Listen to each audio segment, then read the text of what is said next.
Lessons learned for the Orlando Magic as they get back in the win column? What lessons learned? What are we learning here? Time to think about the playoffs more than the opponent. It's what the Magic learned and how they've got to get uncomfortable to be more comfortable with the playoffs. It's Locked On Magic. You are Locked On Magic, your daily Orlando Magic podcast, part of the Locked On Podcast Network, your team every day.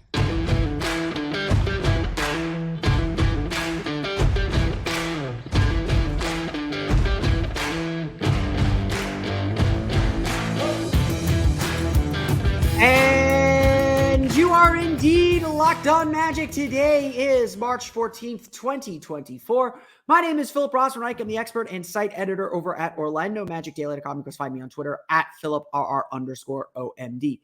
On today's episode of Locked On Magic, the Orlando Magic get back in the win column. They do so in a very similar way to the way Sunday's game went. The lessons the Magic learned from Sunday, how they applied them, and why it's important to be uncomfortable right now. We'll get to that. Plus talk about Paolo's passing prowess. It's an alliteration. You got to love it. We'll get to that coming up here in just a moment. But first, we want to thank you again for making Locked On Magic part of your day every day, no matter when you listen to us, whether it's first thing in the morning, whether it's right when we upload. We truly appreciate you making Locked On Magic part of your day every day. Remember, there's a great Locked On podcast covering every single team in the NBA. Just search for Locked On and the team you're looking for. The Locked On Podcast Network. It's your team every day. Today's episode of Locked On Magic is brought to you by Prize Picks, the easiest and most exciting way to play daily fantasy sports. Go to prizepicks.com/LockedOnNBA and use code all lowercase LockedOnNBA for a first deposit match of up to $100. So we saw how Sunday's game went. The Magic raced out to a big lead. They were playing fantastic. They were moving the ball. They were defending at a high level. And then slowly but surely, they got frustrated. You could feel that frustration growing. They fouled a lot, so that ruined their offensive flow because they're playing against set defenses all the time. They gave Indiana that life of seeing the ball go through the basket with their free throws. They had to back off a little bit because of those fouls. You could see their frustration growing, and then their inability to make shots only made the problems worse. On top of that, they came out flat out of the halftime locker room. They got blitzed. And that was essentially that. The Magic never really recovered, never really able to get back in the game. And even though they did some okay things in the late third, early fourth quarter, it was too little too late. We noted that was a game where the Magic just did not have the intensity that they're going to need to win and compete in the playoffs. Because at the end of the day, that's all we care about right now. That's like, seriously, that's all we care about. All we care about is this team ready for the playoffs? Is this team ready to compete at the highest stage, at the highest level they're going to compete at this season? And obviously, we looked at those two games against the Knicks and the Pacers from Friday and Sunday and came to the conclusion that, okay, this team didn't show that it was ready, that could handle that pressure quite yet. So here comes your next outing, and it's always funny how this happens. Your next outing presents a lot of the same challenges. The Magic raced out to a 15-point lead once again. They dominated the first quarter. They moved the ball. Everything seemed to be coming easy. They seemed to be so comfortable. And then the bottom started to drop out. Then the team started to really struggle. Then the Nets got to the foul line. The officials started to inject themselves into the game. The Magic started to get a little frustrated. They had a really poor close to the quarter, and they found themselves only up 7 at the half. So how do the Magic respond? What do? They come out. They get 2 turnovers right off the bat. They score 4 quick points. They re-extend their lead. And while Brooklyn did get the lead down to 6, the Magic extended it back out. They used their swarming defense. They used their great passing. They made shots. They extended the lead back out and never really looked back, leading by as much as 19 in the game. But the deficit never really got under 10 until the very, very end of the game. And so Brooklyn made their runs, and Orlando responded every time to make sure this one was not close. And while the final score certainly suggests the game was a lot closer than it was, 114-106, It was not. The Magic won this game essentially by double digits. Their starters came out. They were up 8 at the time. But again, just not a huge deal. Not a huge deal at the end. This is a game that the Magic took what they saw against Indiana, especially. Saw a lot of the same elements, saw a lot of the same things happen, and applied those lessons. So, if we're looking for signs of growth, here it is. The Magic took a big lead, got frustrated with the refs, had to regain their composure, and had to put their foot down to start the third quarter. They played with more urgency. Players said, we knew we did not play with urgency in the game against Indiana. They did not make that same mistake. And that's ultimately the growth you want to see. Now, Brooklyn is not Indiana. Brooklyn is 26-40. Brooklyn is 10th or 11th in the playoff chase. Orlando now 5 games away from Magic numbers 5 to clinch a postseason spot. This game knocked off 2, a Magic win and a Nets loss. This is not a playoff team. And while I think Brooklyn is a little bit more dangerous than they showed, the Magic thoroughly routed them. The Magic had a wide margin of error, certainly a wider margin of error than they had on Friday and Sunday. The Magic were able to get away with some turnovers, with some shoddy interior defense, with some shoddy interior scoring, with missing 6 free throws. They were able to get away with a lot, but still survive. And that's fine. They got the job done. You still have to get the job done. But there's still clearly more work this team has to do. But for now, take solace in this. I thought Cole Anthony made a great point after Sunday's game where he said, they got a little comfortable. They've been beating up on teams. They were, cruising. They were able to make mistakes. And you could see that start to slip in against Charlotte and against Washington. And so when they headed to New York and they faced a Knicks team that really wanted to win and they were shorthanded themselves, they got blitzed.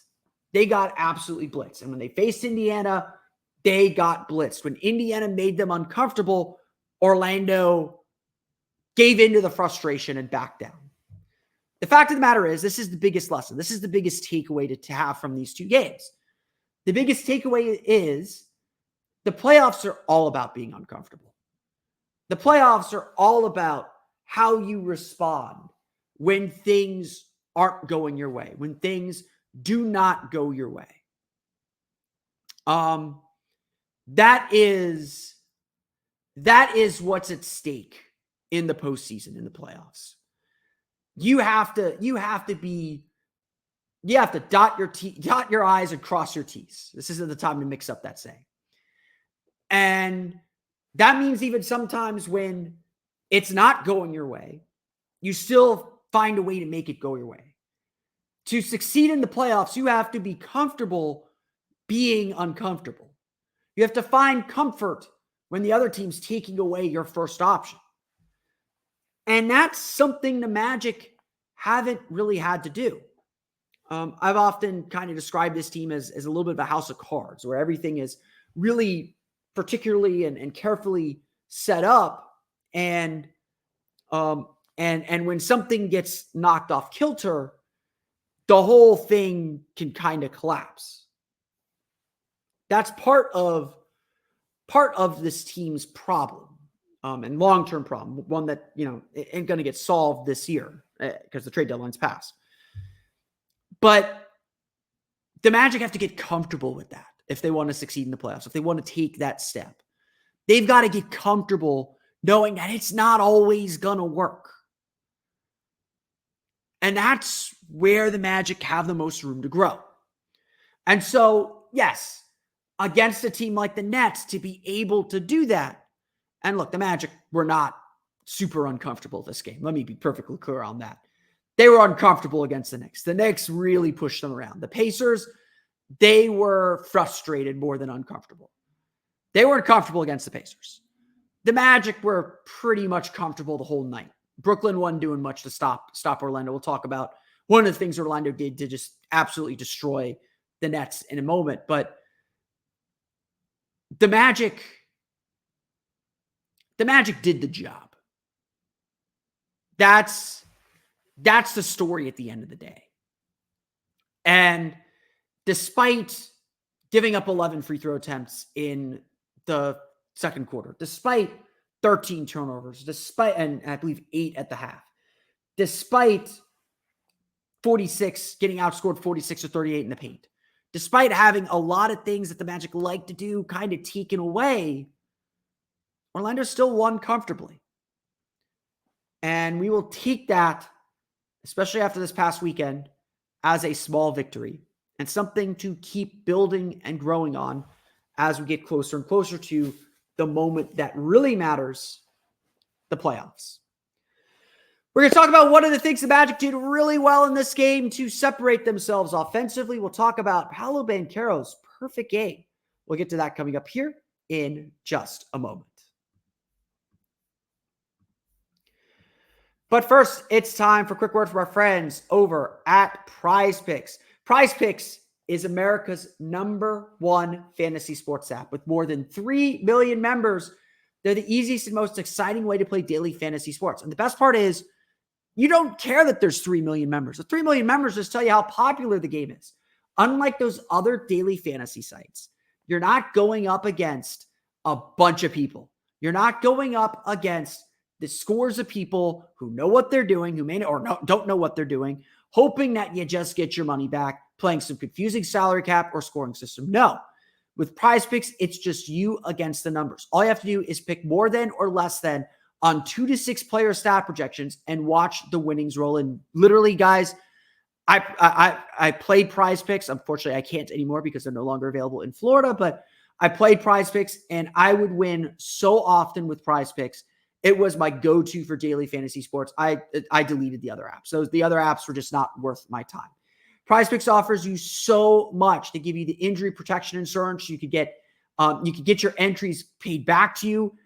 Even you could get your entries paid even if one of your players gets hurt. They have the insurance that says if a player exits the game in the first half and does not return in the second, that player projection will not count against you, and the rest of your entry stays live. Prize Picks is the only daily fantasy sports platform with any injury insurance policy.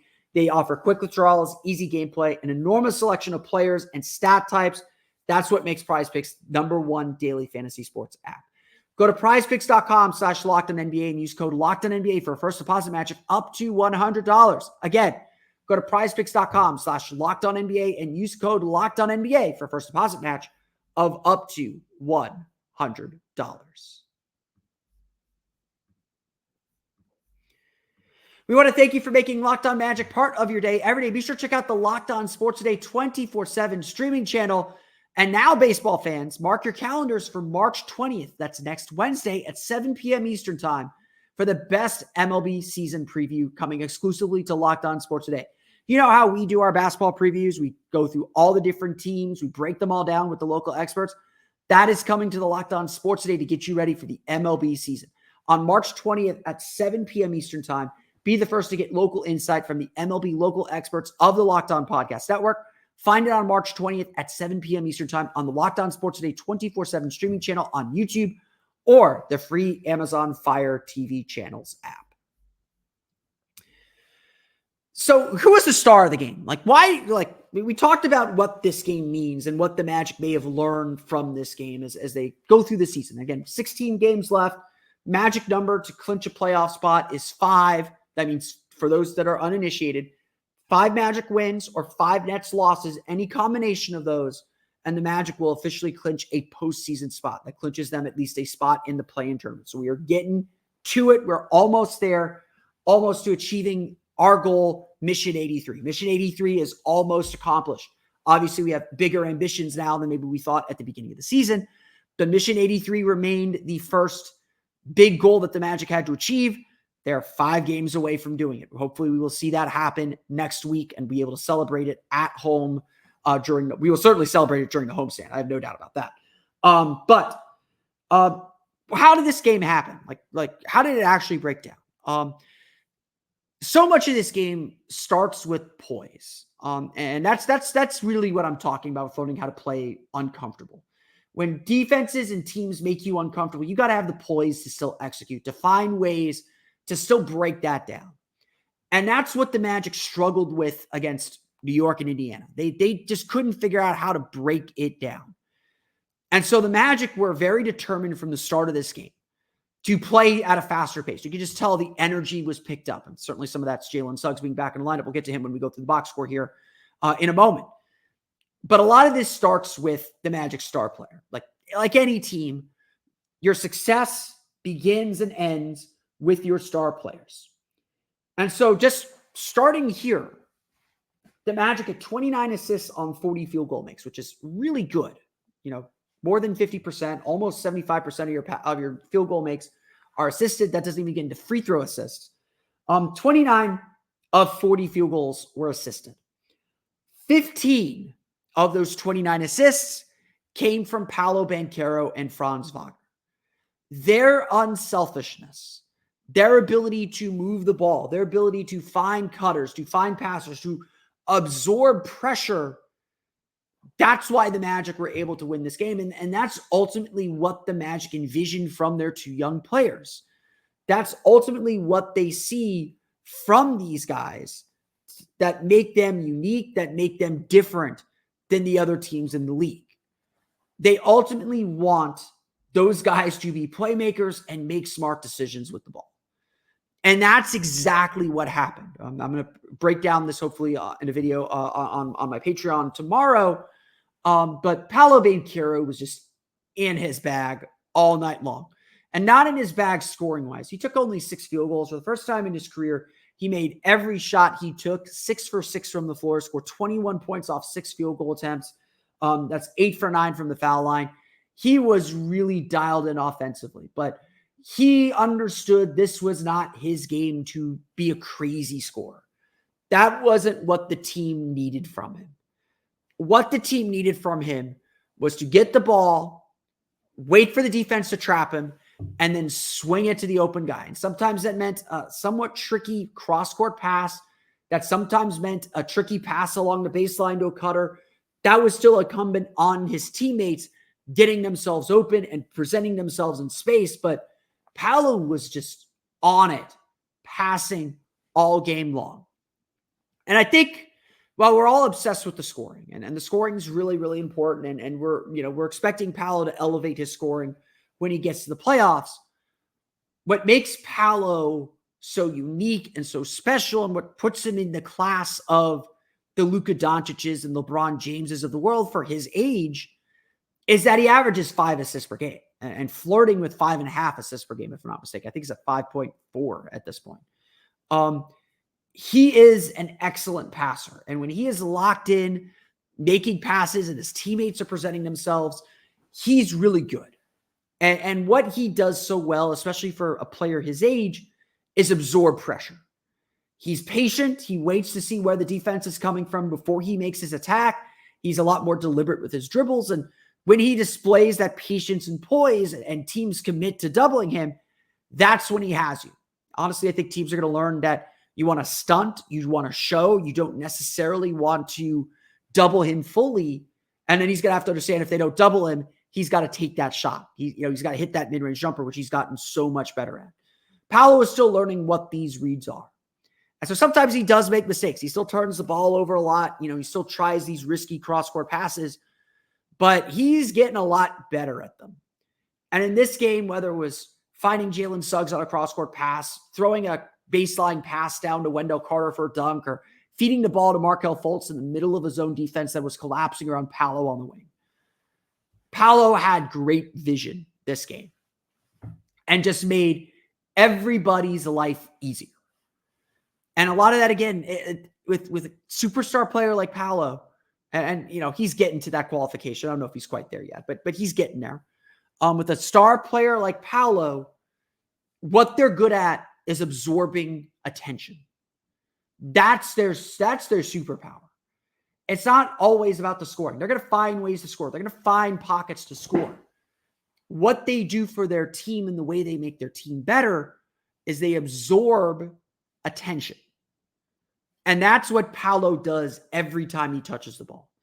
Brooklyn had to send 2, sometimes 3 players at him because they were just trying to stop him from making these great passes to the Magic's open shooters. Orlando shot 51.9% from the floor, 14 for 32 from three. This was a clinic offensively for Orlando.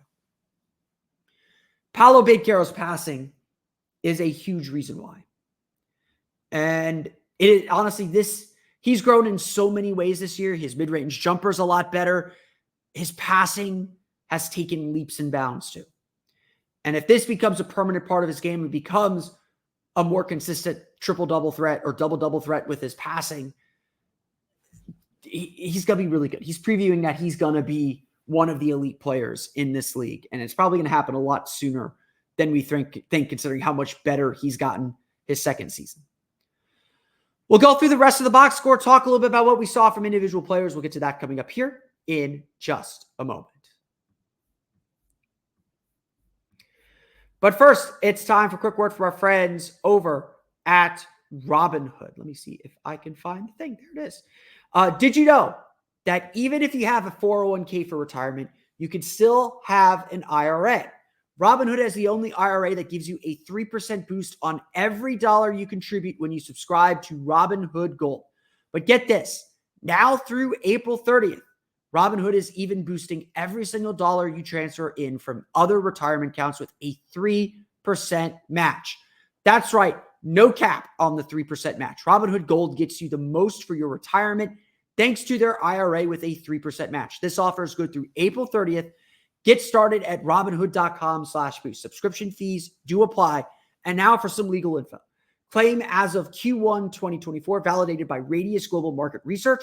Investing involves risk, including loss. Limitations apply to IRAs and 401ks. 3% match requires Robinhood Gold for 1 year from the date of first 3% match. Must keep Robinhood IRA for 5 years. The 3% matching on transfers is subject to specific terms and conditions. Robinhood IRA is available to U.S. customers in good standing. Robinhood Financial LLC, member SIPC, is a registered broker-dealer.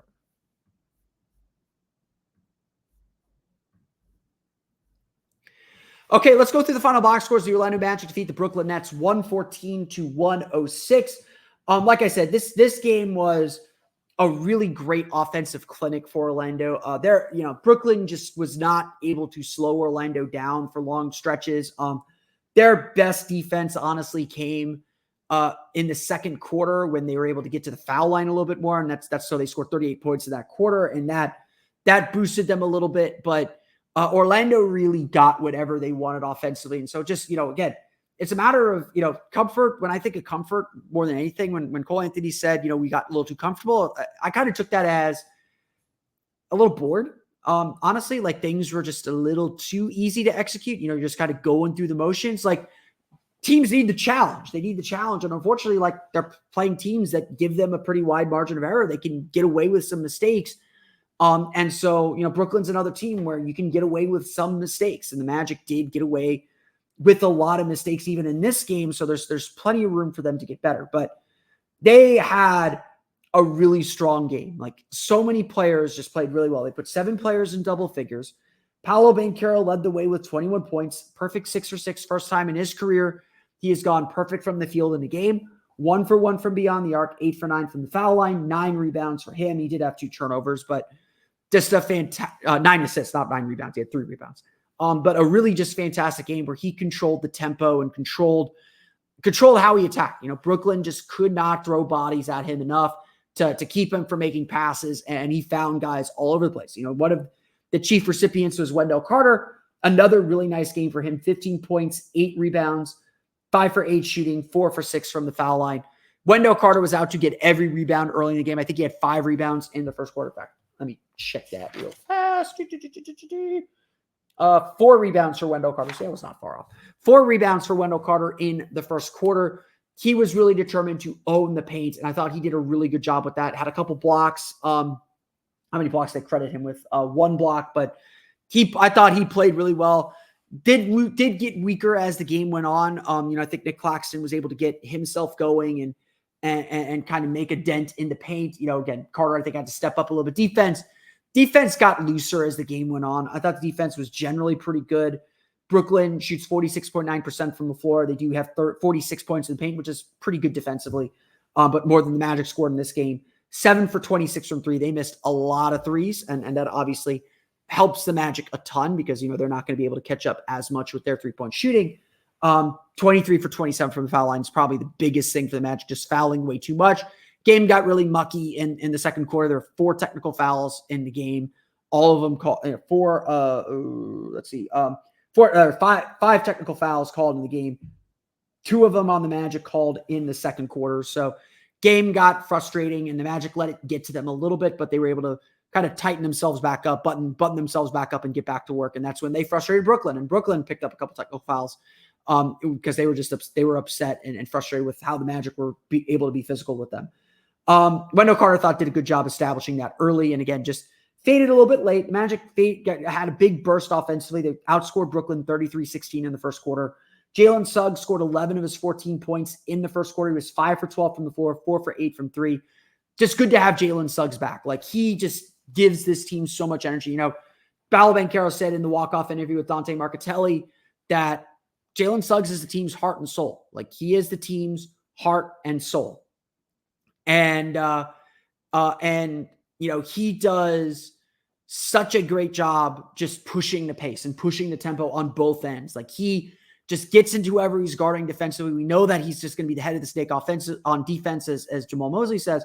But this game, you really noticed how much he pushes this team offensively. Like, he just gives them a little extra pep in their step, just gets the ball down the court quicker, gets into the paint, and even just occupying the defense for a little bit and getting them to shift toward him.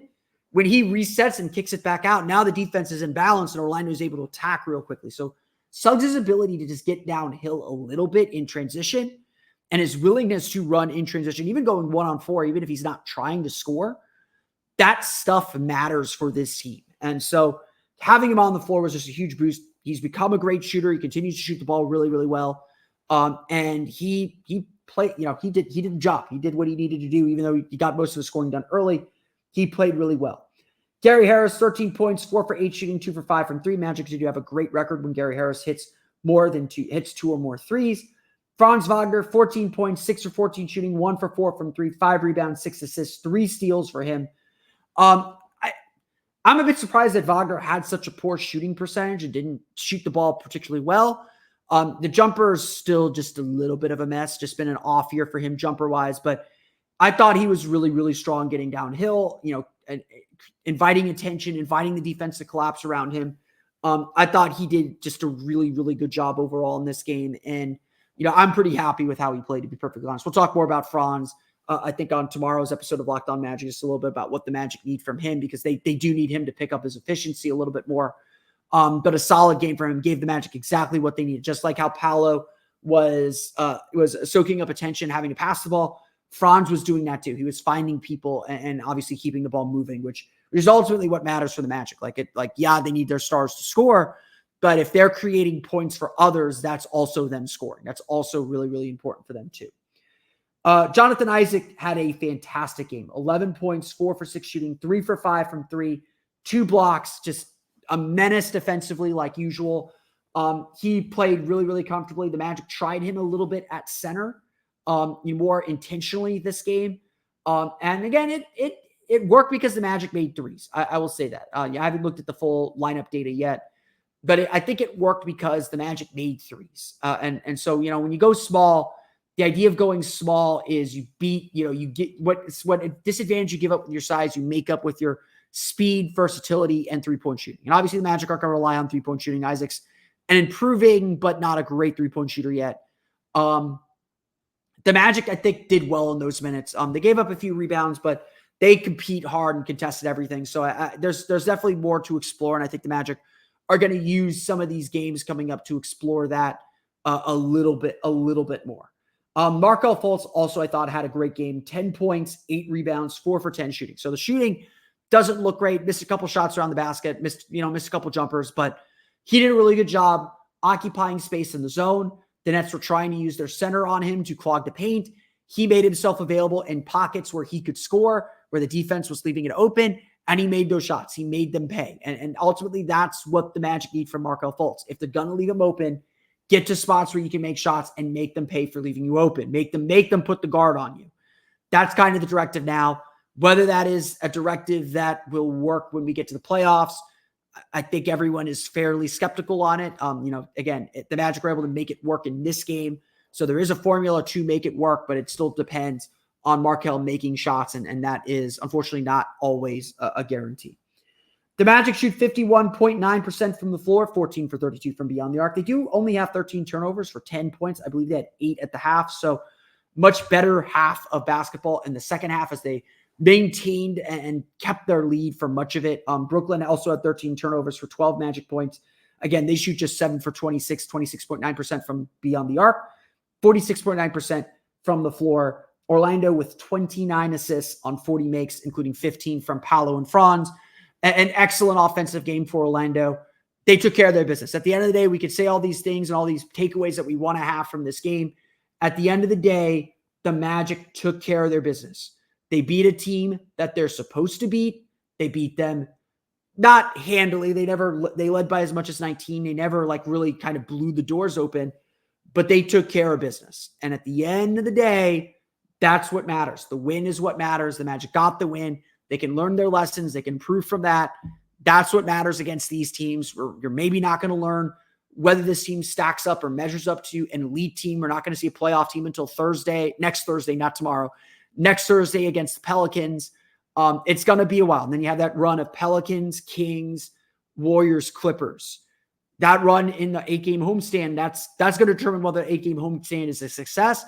It's going to be a huge test for the Magic. So we are already eyeing that stretch and eyeing what that could mean for the Magic. But right now, they just got to take care of their business, win these games, beat these teams, and stack up wins, because ultimately that's what's going to give them the best advantage that they can have when they get to the playoffs and set themselves up with a high playoff seed. But that's going to do it for me today. I want to thank you all again for listening to today's episode of Locked On Magic. Of course, find me on Twitter at @PhilipRR_OMD. Subscribe to the podcast on Apple Podcasts, Stitcher, TuneIn, Himalaya, Google Play, Spotify, Odyssey, and all Film Sound podcasts to your podcast-enabled listening device. For the latest on the Orlando Magic, be sure to check out OrlandoMagicDaily.com. You can find us there on Twitter at @OMagicDaily. Be sure also to check out my Patreon page, the Orlando Magic Hub. Like I said, on the Orlando Magic Hub tomorrow, I am planning to break down Paolo Banchero's passing, what looked different from the games against the Knicks and Pacers to what he did against the Nets. So you can check that out tomorrow on the Orlando Magic Hub at patreon.com/Orlando Magic Hub. And as always, thank you for your support.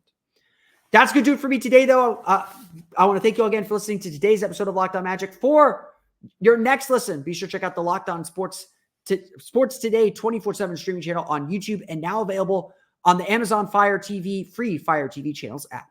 Locked On Sports Today is here for you 24/7, covering the top sports stories of the day with the local experts of Locked On, plus our national shows covering every league. Find Locked On Sports Today now available on the free Fire TV channels app. That's going to do it for me today, though. I want to thank you all again for listening to today's episode of Locked On Magic. For Orlando Magic Daily and Locked On Magic, this has been Philip Rossman-Reich. We'll see you all again next time for another episode of Locked On Magic.